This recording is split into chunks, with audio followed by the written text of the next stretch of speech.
Welcome back to the Real News Network. I'm Paul Jay. Welcome back to Reality Asserts Itself. We're continuing our series of discussions about Venezuela. So now joining us again in the studio is Edgardo Lender. He's a sociologist and professor at the Central University of Venezuela. He was one of the main organizers of the World Social Forum 2006 that took place in Caracas. He's a well-known supporter and critic of the Venezuelan Revolution under former President Hugo Chavez.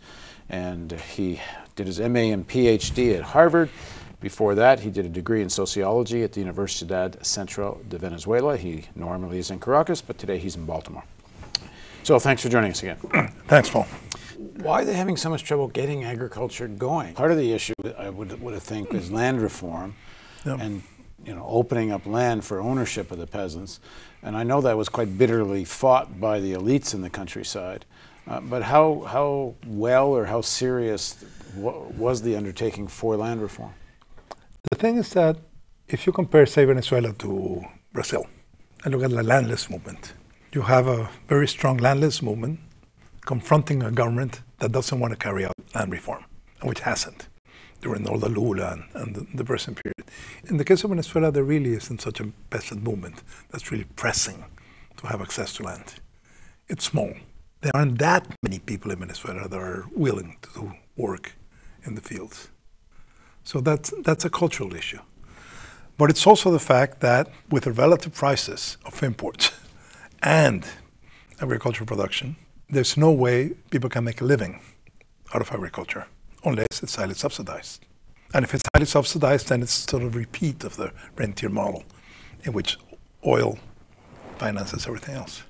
On the other hand, one of the objectives of the Bolivarian Revolution is the need to have more autonomy in relation to financial capital, to sort of the global capital system, et cetera, et cetera.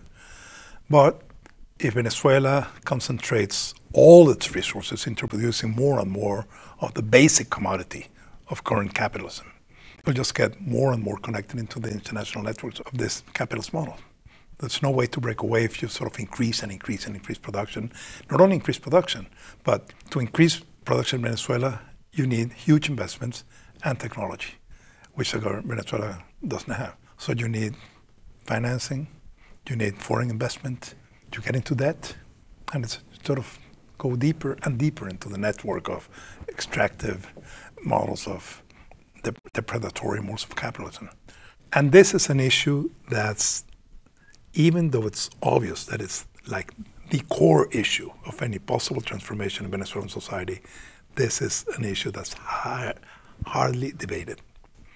There is a sort of national consensus that Venezuela has been, is, and will continue to be an oil-producing country.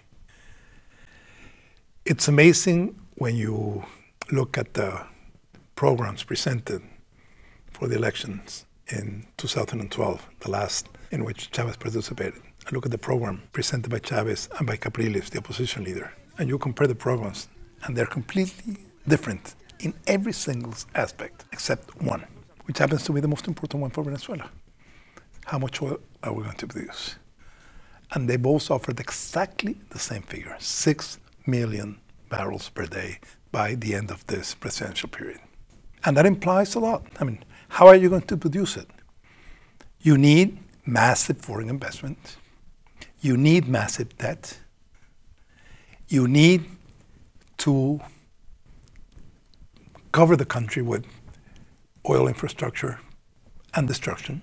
Venezuela has the biggest sweetwater lake south of the Great Lakes in the Americas, the Lake of Maracaibo, where Maracaibo, the second largest city in the country, got its drinking water up to the 1930s. When oil began, the American oil corporations decided that it was too expensive to get the oil and take it out to the sea and then put it in tankers. They wanted the tankers to be able to go in all the way. So a small canal that connected the sea with the lake was opened up to a huge canal so the tankers could go in. After 70 years, 80 years, this huge water deposit has been destroyed. And now the threat is that the Orinoco River and its delta, which is one of the biggest rivers in the world, is going to be collateral damage for the oil industry as well. So there's an environmental issue that has to do with climate change on a global scale and the destruction of Venezuela as a territory as well. In the Venezuelan constitution, the issue of indigenous rights is a main issue. There's a whole chapter, Chapter 8 of the Constitution, that defines in very detail what are the rights of indigenous people. And the whole structure of the rights are constructed around the notion of the recognition of the territories of the indigenous people. Because only if people are recognized as a people, they have a right to the territory. And if they have a right to the territory, then there's forms of self-government and whatever is decided within the territory. But that's incompatible with this extractive model, because most of the indigenous territories are where the extractive activities will be carried out. So even if the Constitution said that the recognition of the territory should be done in 2 years, which was absolutely non-realistic, after 15 years, nothing has happened. So unless the productive model, unless a transition towards a post-oil economy starts, there's no way you can save the planet, which is one of the objectives that has been defined by the Venezuelan government. There's no way you can create participatory democracy, sort of grassroots-based form of democracy. There's no way you can possibly have food sovereignty. There's no way you can have a democratic society with oil. And that's not just the Venezuelan case. I mean, that's across the board. So what that can't be, I mean, you can't expect anybody to become a candidate and say, we'll stop producing oil day after my election. So what does an alternative plan look like? An alternative plan, first, you need a national debate on the fact that you can't possibly continue because this is destroying Venezuela, it's destroying the planet, and it's incompatible with indigenous rights, it's incompatible with food production, it's incompatible with democracy.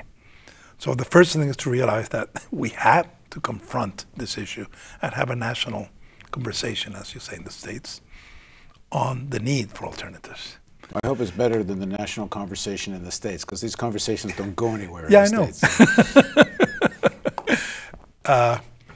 There is a lot of debate in Latin America today around alternatives to extractivism. There's a lot of debate on the fact that these progressive governments, I'm talking about Bolivia, Ecuador, assume that in the first stage of the transformation, you need to accumulate resources in order to be able to carry out further steps and eventually become less extractive. But history shows that that's not possible.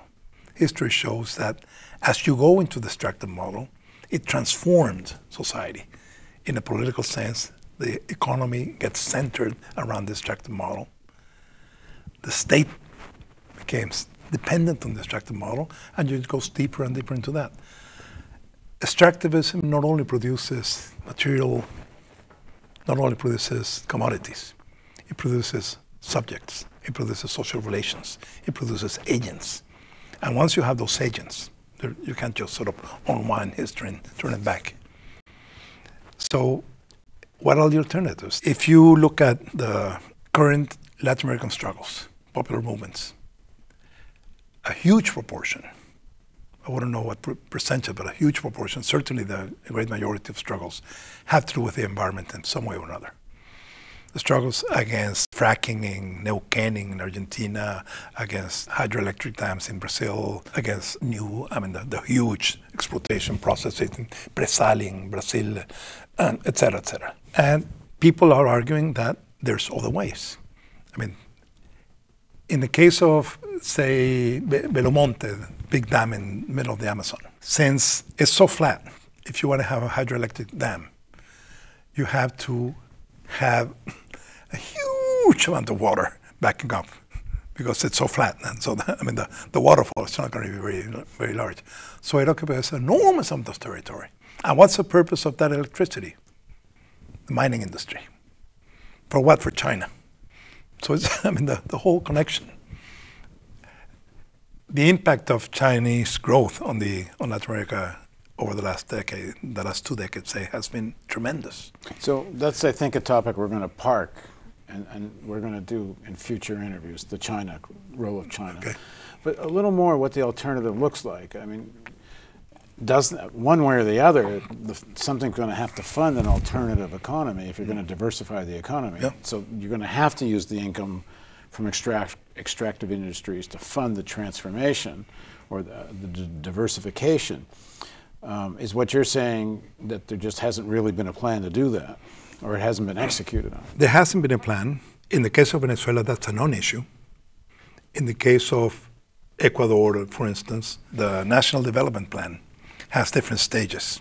In the first stage, you have to go deeper into extractivism in order to accumulate the resources that will allow for the following stages. In the case of Ecuador, for instance, it's a fact that Ecuador was never a mining country, and now it's becoming a big mining country. So the logic of an alternative is completely absent. And the alternatives, I'm not claiming that the alternatives are just obvious. I just sort of look at the different book or carry out a different plan. But there's many ways in which the struggles of people in all of Latin America are showing that there's alternatives at local levels. There's a wonderful case in a valley called Intac in Ecuador, where the Mitsubishi company discovered that there were huge deposits of copper. And they started to get the permits to exploit the copper. Eventually, the environmental impact done by the company itself was made public. And this led to an organization of the people against the mining company. The mining company was sold to a Canadian company, which is now controls most of the mining, all over Latin America and part of the world. And people organized to resist the exploitation. But then they realized that if they just said no, and they didn't have alternatives, their struggle wouldn't be able to survive for very long. So they started to explore in their valley, what are the options? What type of tourism is possible? What type of cattle raising is possible? What type of fishing is possible?